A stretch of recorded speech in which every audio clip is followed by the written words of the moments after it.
Time to story आपके लिए लेकर आया है एक मिस्टीरियस वेब सीरीज जिसका नाम है द साउंड ऑफ प्रोविडेंस। कहानी की शुरुआत 10 वर्ष के लड़के को दिखाते हुए होती है जो कि अपने चाचा से कहानी सुन रहा था। तभी एक आदमी उसके चाचा को बुलाने के लिए आता है। दरअसल उसके चाचा पुरातात्विक विभाग के हेड होते हैं जिनका काम होता है पुरानी चीज़ों को ढूंढना, उस पर रिसर्च करना और उससे पर्दा हटाना। उसके चाचा उस आदमी के साथ जाते हैं। रास्ते में हमें एक विशाल साइट दिखाया जाता है। यह साइट 20वीं सदी यानी कि 1980 में खोजा गया था, जब यहाँ पर एक एरोप्लेन क्रैश हुआ था। तब से इस साइट में खोज चल रहा है और आज इस साइट के एक लोकेशन पर एक्सीडेंट हो गया था जिसमें 5 लोगों की मौत हो गई थी और गुफा के अंदर भी कुछ लोग फंसे हुए थे। इसीलिए उसका चाचा यानी कि कैप्टन गुफा के अंदर जाता है। अंदर बहुत ही अंधेरा होता है। गुफा के थोड़ा अंदर जाने पर इन्हें एक दरवाज़ा देखने को मिलता है जो कि पहले यहाँ पर नहीं था। उसके चाचा को लगता है कि वे लोग जरूर इसी गुफा के अंदर गए होंगे, इसीलिए उसका चाचा और बाकी सब लोग उस गुफा के अंदर जाते हैं। गुफा के थोड़ा अंदर जाने पर इन सबको अजीब तरह की आवाज़ें सुनाई देती है और टॉर्च की लाइट भी काम करना बंद कर देती है, जिसके चलते चारों तरफ अंधेरा हो जाता है। तभी कोई चीज़ इनके ऊपर हमला कर देती है जिससे बचकर ये लोग वहाँ से भागने लगते हैं। वह चीज़ धीरे धीरे करके सबको मार देती है और जब वह चीज़ वूसी के चाचा को मारने के लिए आती है तभी हमारी कहानी के मेन कैरेक्टर वूसी की नींद खुलती है। वूसी वही छोटा सा लड़का था जिसे हमने कहानी की शुरुआत में देखा था। वूसी का पूरा परिवार पुरातात्विक विभाग से जुड़ा हुआ था, इसीलिए लोगों को लगता था कि वूसी को भी पुरातात्विक विभाग के बारे में बहुत नॉलेज होगा, पर ऐसा नहीं था। वूसी अपने दादाजी के किताब को पढ़कर और अपने चाचा के साथ रहकर उसने कुछ बातें सीखी थी, पर कुछ साल पहले उसके चाचा भी कहीं गायब हो गए। किसी को नहीं पता कि वह जिंदा भी है कि मर गए, पर वूसी के सपने में उसके चाचा हमेशा आया करते हैं। वूसी का एक दोस्त होता है फेडिबोंग, जिसके साथ मिलकर वूसी ने बहुत सारी एडवेंचरल ट्रिप की है अपने दादाजी और चाचा के किताब को पढ़कर। एडवेंचर के बाद फेडिबोंग वूसी के साथ ही रहने लगा, पर अब उनके पास पैसे खत्म हो गए थे, जिसके चलते फेडिबोंग वूसी के लिए काम लाता है, जिसे करने पर उसे 6000 युआन मिलने वाला था। पहले तो वूसी इस काम को करने से मना करता है, पर फेडिबोंग के समझाने पर कि इस काम को करने से हमारा 3 महीना का खर्चा निकल जाएगा, वूसी मान जाता है। फिर ये लोग एक फैक्ट्री में जाते हैं जहाँ पर जमीन धंसने के कारण एक बहुत बड़ा गड्ढा हो गया था, जिसके अंदर से इंसानों की आवाज़ आ रही थी। उस फैक्ट्री का मालिक पुरातात्विक विभाग को बुलाना नहीं चाहता था, क्योंकि अगर पुरातात्विक विभाग आता तो उसे अपना फैक्ट्री बंद करना पड़ता। वूसी पुरातात्विक विभाग से जुड़ा हुआ था, इसीलिए फेडिबोंग वूसी को यहाँ पर लेकर आया था ताकि ये लोग कुछ पैसे कमा सके। फिर ये लोग उस गड्ढे के अंदर उतरते हैं। गुफा के थोड़ा अंदर जाने पर इन्हें बहुत सारा मकबरा देखने को मिलता है जो कि लोहे के सिक्कड़ से बंधा हुआ होता है और नीचे एक बर्तन रखा हुआ होता है जिसमें मकबरे का पानी गिर रहा था।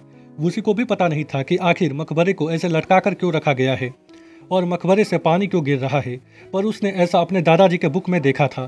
तभी मकबरे से अजीब तरह की आवाज़ें आने लगती है, जिससे डर कर वूसी और फेडिबोंग वहाँ से पीछे हट जाते हैं। जिसके बाद वूसी को समझ में आता है कि ये आवाज़ मकबरा यानी कि कब्र से आ रहा है। यहाँ के तापमान में परिवर्तन होने के कारण आवाज़ सुनाई दे रही है। फेडिबोंग उस कब्र यानी कि मकबरे से गिर रहे पानी के बर्तन में एक लात मार देता है, जिससे वह पानी जमीन में गिर जाता है और वहाँ पर केमिकल रिएक्शन हो जाता है। वूसी और फेडिबोंग मकबरे से दूर हट जाते हैं ताकि केमिकल रिएक्शन का असर उनके ऊपर ना हो। ये लोग डिसाइड करते हैं कि ये लोग इस मकबरे को बाहर निकालेंगे और फैक्ट्री मालिक को बताएंगे कि आवाज़ इस कब्र से आ रहा था और पैसे लेकर यहाँ से चले जाएंगे। और ये लोग करते भी ऐसा ही है। ये लोग बहुत ही मुश्किल से उस कब्र यानी कि मकबरे को बाहर निकालते हैं और उस फैक्ट्री मालिक को बताते हैं कि आवाज़ इस मकबरे से आ रहा था और इस मकबरे से जो पानी गिर रहा है उसे इसी बर्तन में रखना, वरना बहुत ही बड़ा केमिकल रिएक्शन होगा जिससे बहुत सारे लोग मारे जाएंगे। फिर ये लोग वहाँ से जाने लगते हैं। फैक्ट्री मालिक भी उनके साथ जाता है। वूसी फैक्ट्री मालिक को पुरातात्विक विभाग यानी कि आर्कोलॉजी की टीम को बुलाने को कहता है। तभी फैक्ट्री के वर्कर उस मकबरे को छूने लगते हैं, जिसके चलते मकबरा हिलने लगता है और टूटकर जमीन में गिर जाता है। यह देखकर वूसी सबको वहाँ से भागने को कहता है, पर तब तक बहुत ही लेट हो चुका था। मकबरे से पानी बाहर निकल चुका था और केमिकल रिएक्शन के कारण वहाँ पर मौजूद सारे लोग बेहोश हो जाते हैं। थोड़ी देर बाद वहाँ पर मेडिकल टीम आकर सबको बचा लेती है। इसके बाद हम वूसी को देखते हैं अपने घर में बिल्कुल चुपचाप ऐसे रहते हुए। वूसी को 1 हफ्ता से ऊपर हो गया था। फेडिबोंग घर की सफाई कर रहा था।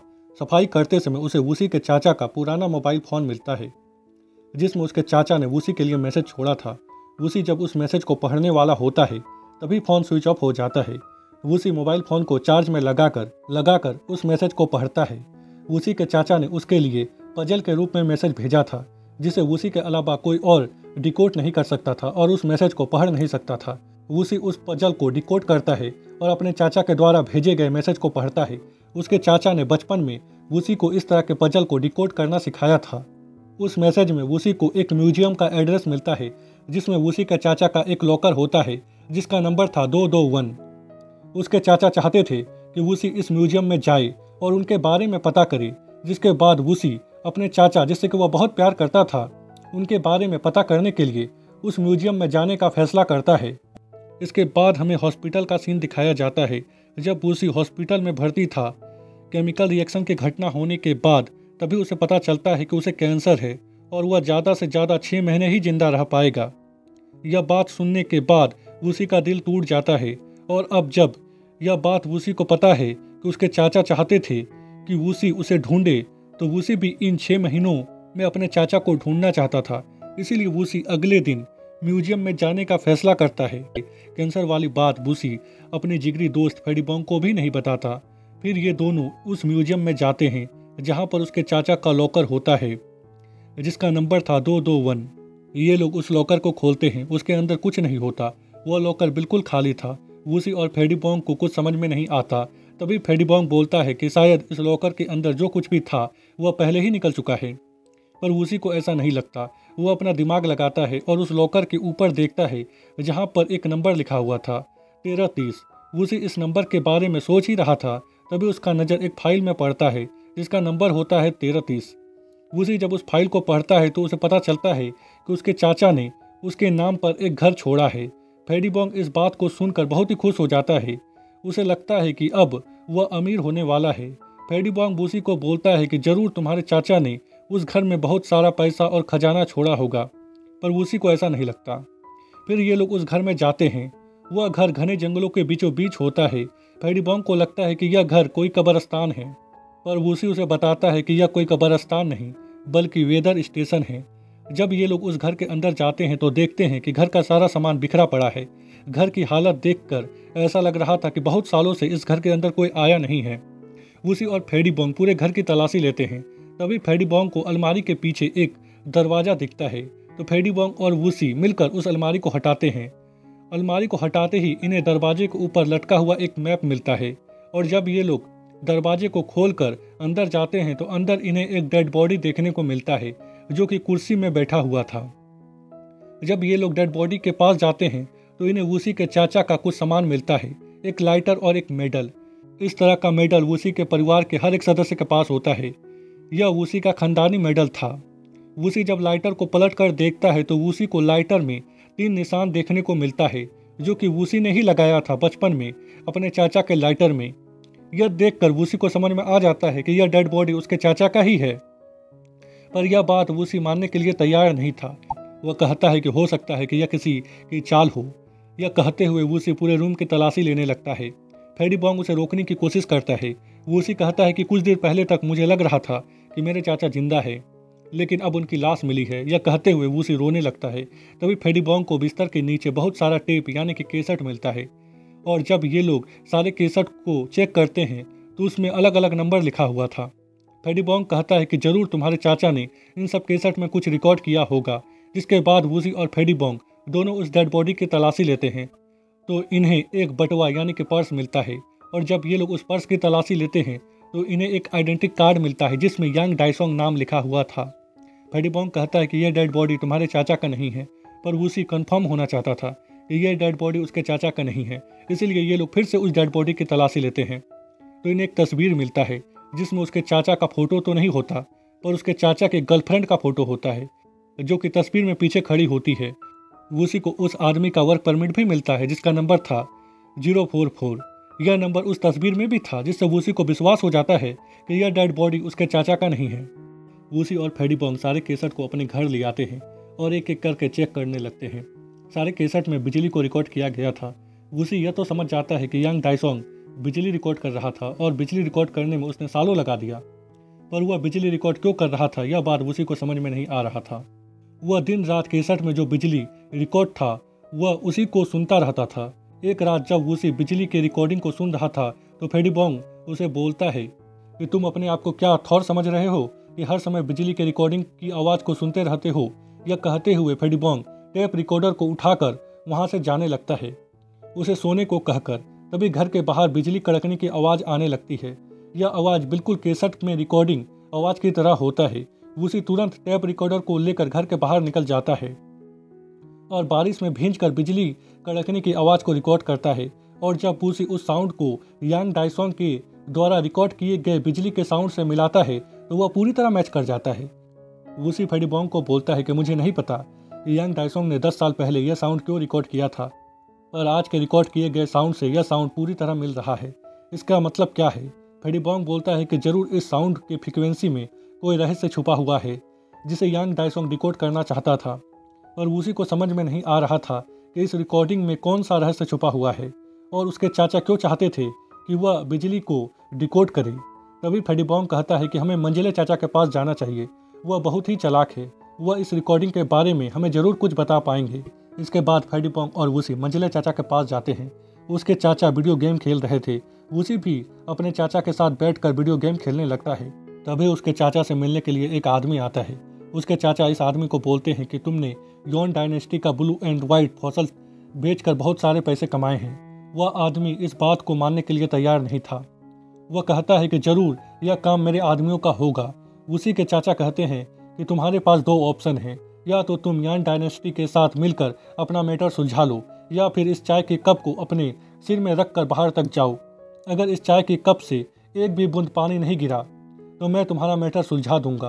पर वह आदमी वूसी के चाचा को पैसे देने की कोशिश करता है। वूसी के चाचा पैसे तो ले लेते हैं, पर उस आदमी को कहते हैं कि तुम्हें इस चाय के कप को अपने सिर में रखकर बाहर तक जाना होगा, तभी मैं इस मैटर को सुलझाऊंगा। वह आदमी ना चाहते हुए भी चाय के कप को अपने सिर में रखकर बाहर तक जाता है।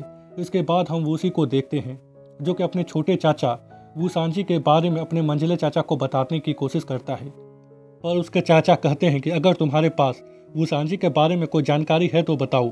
वूसी कहता है कि अगर वूसांजी चाचा के गायब होने का कोई लेना देना बिजली डिकोड करने से हुआ तो। इसके बाद वूसी अपने चाचा को रिकॉर्डिंग सुनाने की कोशिश करता है, पर उसके मंजिले चाचा वह रिकॉर्डिंग अपने पास रख लेते हैं और कहते हैं कि तुमने शादी के बारे में क्या सोचा है, तुम्हारा उम्र 40 साल हो गया है। इसके बाद वह वूसी को लड़की की तस्वीर दिखाने लगते हैं। वूसी बिना कुछ कहे वहाँ से चला जाता है यांग डाइसोंग के बारे में पता करने के लिए।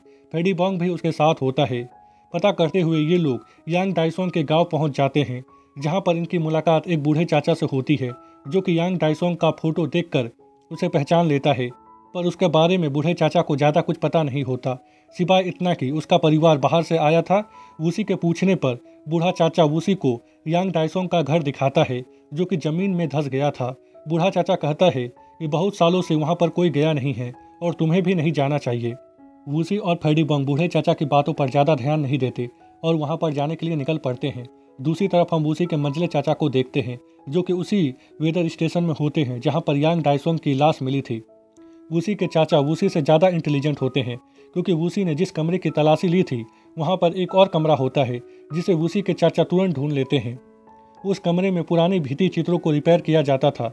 उसके चाचा अपने असिस्टेंट से कहते हैं कि पुराने भित्ति चित्रों को पुराने तरीके से कौन रिपेयर करता है, पता करो। उधर वूसी और फेडिबोंग यांग डाइसोंग के घर में घुस जाते हैं जो कि ज़मीन के नीचे धंसा हुआ था। फेडिबोंग को लगता है कि जरूर यहाँ पर कोई खजाना होगा।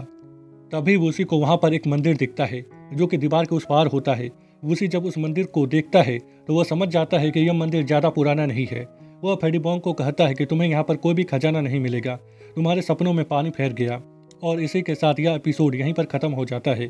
अगर वीडियो पसंद आए तो चैनल को सब्सक्राइब करें, वीडियो को लाइक करें और वीडियो को ज़्यादा से ज़्यादा शेयर करें। और अगर आगे का एपिसोड चाहिए तो प्लीज़ कमेंट करके बताएं। थैंक यू, धन्यवाद।